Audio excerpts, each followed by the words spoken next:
Chandigarh speaks में आप सबका हार्दिक स्वागत। मैं जो विषय आज आपके लिए हाजिर हुई हूँ लेकर, वो विषय आप ही की ज़िंदगी से बहुत गहरे जुड़ा हुआ विषय है, यानी कि कैंसर किन किन चीज़ों से होता है। जी अमरप्रीत। मैं एक बॉटनिस्ट हूँ और मैंने एंटी कैंसरिक प्लांट्स पे रिसर्च की है। मेरी रिसर्च इंटरनेशनल जर्नल्स में और इंटरनेशनल और नेशनल कॉन्फ्रेंसेस में प्रेजेंट हुई है। जी। ग्लोबली जो मैंने देखे 1400 ऐसे प्लांट्स हैं जो एंटी कैंसरिक हैं, और चंडीगढ़ में मुझे 100 ऐसे प्लांट मिले जो कैंसर के ट्रीटमेंट में यूज़ होते हैं। नॉर्मली लाइक कीमोथेरेपी में भी एक प्लांट यूज़ होता है जो हर एक के घर में है, ऑर्नामेंटल प्लांट, सदाबहार उसको, सदाबहार। इससे 2 केमिकल्स विनक्रेस्टिन और विनब्लेस्टिन मिलते हैं जो हम कीमोथेरेपी में यूज़ करते हैं। जी। और बहुत सारे प्लांट्स हैं like apricots are highly anti कैंसरिक।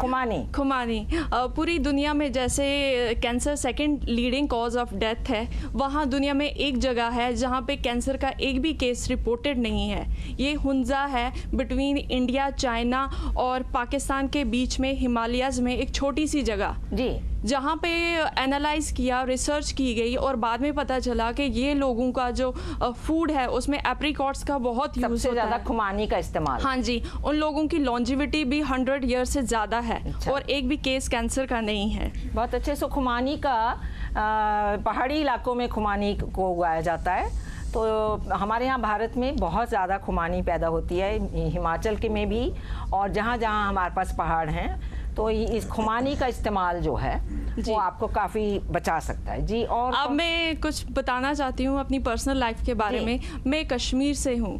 Kashmir में इस टाइम स्टमक कैंसर एपिक पे है, हाईएस्ट रेट है स्टमक कैंसर की। कुछ 5 साल पहले मैंने अपने फादर को लूज किया ड्यू टू कैंसर। उनको भी उनको सीएस स्टमक था।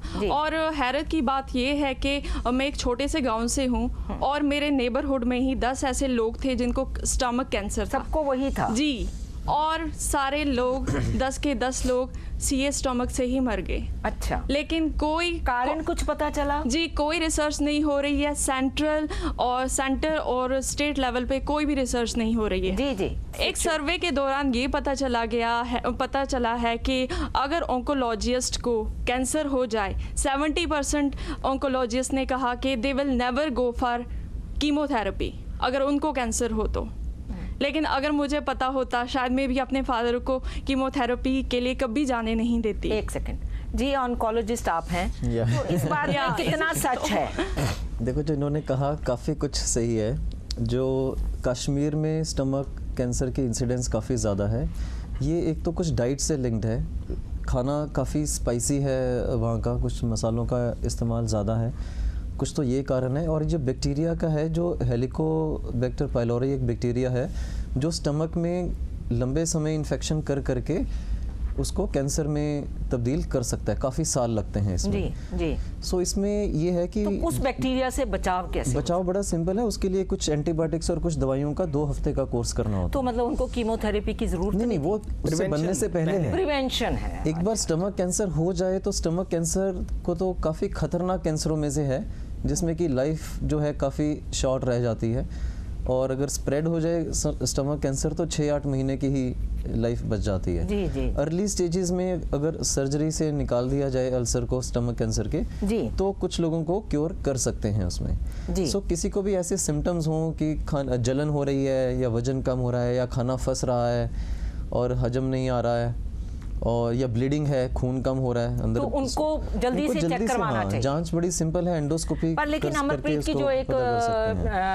जो इन्होंने एक ब्रांच निकाला कि कहीं कोई रिसर्च नहीं हो रही। एक्चुअली हमारे देश में एक फोकस्ड रिसर्च की बहुत कमी है। ज़्यादातर मेडिकल कॉलेजेस में भी और रिसर्च इंस्टीट्यूट्स में जो थीसिस हैं और जो भी रिसर्च कर रहे हैं, उसमें एक बहुत हाई लेवल का एफर्ट और क्वालिटी नहीं है, जो नहीं है। इंसिडेंस और वो ठीक है कि हमने ढूंढ लिया है। अमरप्रीत, अब हम आपसे उम्मीद करें कि आप इस पर रिसर्च करेंगे। या माय लाइफ मैंने डेडिकेट की है रिसर्च के लिए। बहुत अच्छा, बहुत अच्छा। एक छोटा सा मैसेज है मेरा लोगों के लिए। हिपोक्रेटिस, फादर ऑफ मेडिसिन, उन्होंने कहा था let food be your medicine and medicine be your food. But I must say let organic food be your medicine and medicine be your organic. बहुत बढ़िया। ये कह रही हैं कि जैविक जो भोजन है वो आपको हर प्रकार की बीमारी से बचा सकता है, लेकिन जैविक भोजन अब इतना कठिन होता जा रहा है कि हमारा किसान जो है उसको ये भुलावे में पड़ गए हैं कि सिर्फ रासायनिक खाद्य डालने से ही मेरी फसल अच्छी होगी। तो उनको कैसे वापस लाया जाए और जैविक भोजन कैसे पैदा किया जाए, ये अब इसका एक हल पंजाब की कुछ औरतों ने निकाला।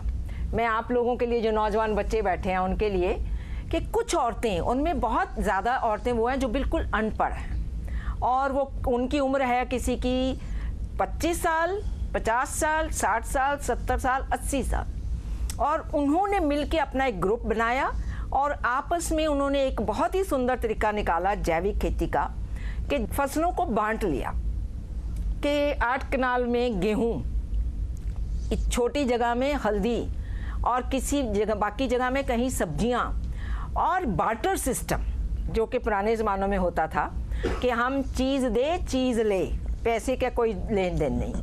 मैंने तुम्हें गेहूं दिया, तुमने मुझे सब्जी दी, मैंने तुम्हें हल्दी दी, तुमने मुझे गेहूं दिया। ये सिस्टम चलाया उन्होंने और एकदम सफल है। तो जब तक किसान वापस नहीं लौटता तब तक बहुत सी औरतें अपने घर में, जिनके पास कोई ज़मीन नहीं है, वो गमलों में अपने लिए जैविक भोजन उगा सकते हैं। बातचीत को यूं ही जारी रखेंगे, इजाज़त दीजिए एक कमर्शियल ब्रेक की।